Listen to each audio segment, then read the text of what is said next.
Hey, what's going on? I'm making this video in response to people asking me, how do you deal with somebody that's on meth? You know?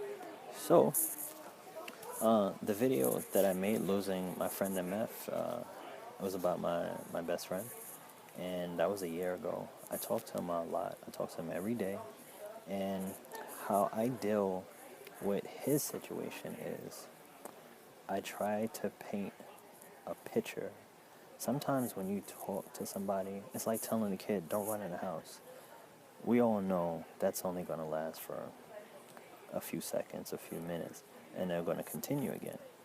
But if you get to paint a picture where, the kid sees why I asked you not to run in the house because you could hurt yourself, fall down, end up in a hospital, stuff like that. That way, it tends to stick a little bit more. It's all about the how you explain yourself to people. Think of yourself as a professor if you're teaching a class.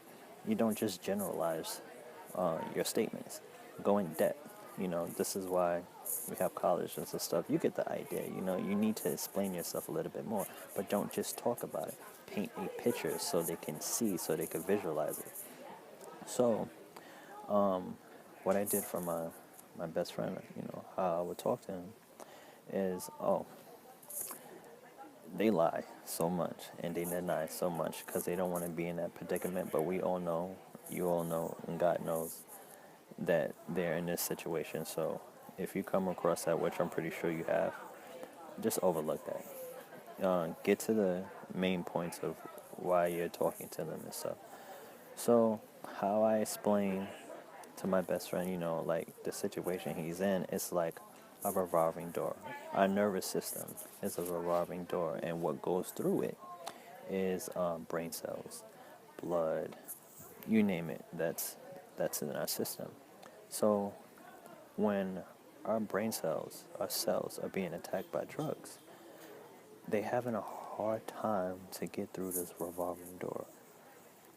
You know, and then they tend to like bump into the door and then bump into other brain cells, and then that's when you get the person that's now on drugs to act out of character, out of place, say random shit. You get the point. Same thing for ants on an ant farm.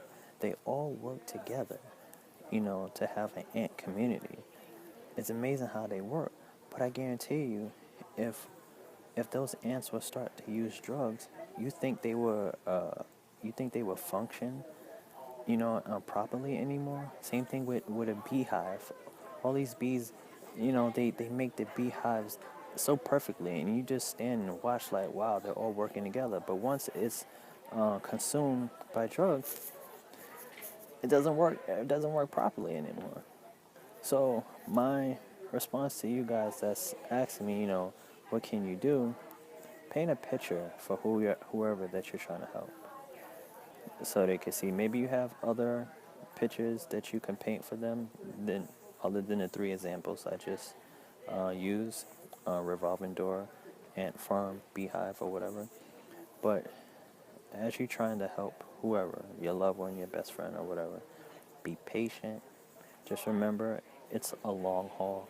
It's not going to be easy. You're climbing a mountain.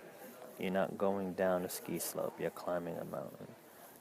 I have faith in my best friend that he's going to get better. And that's what you guys need to have too on this uphill climb.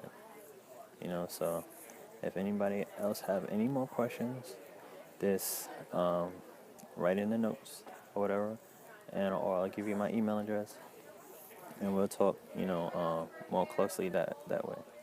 So peace and love, everybody. Have a nice day. Love, live life.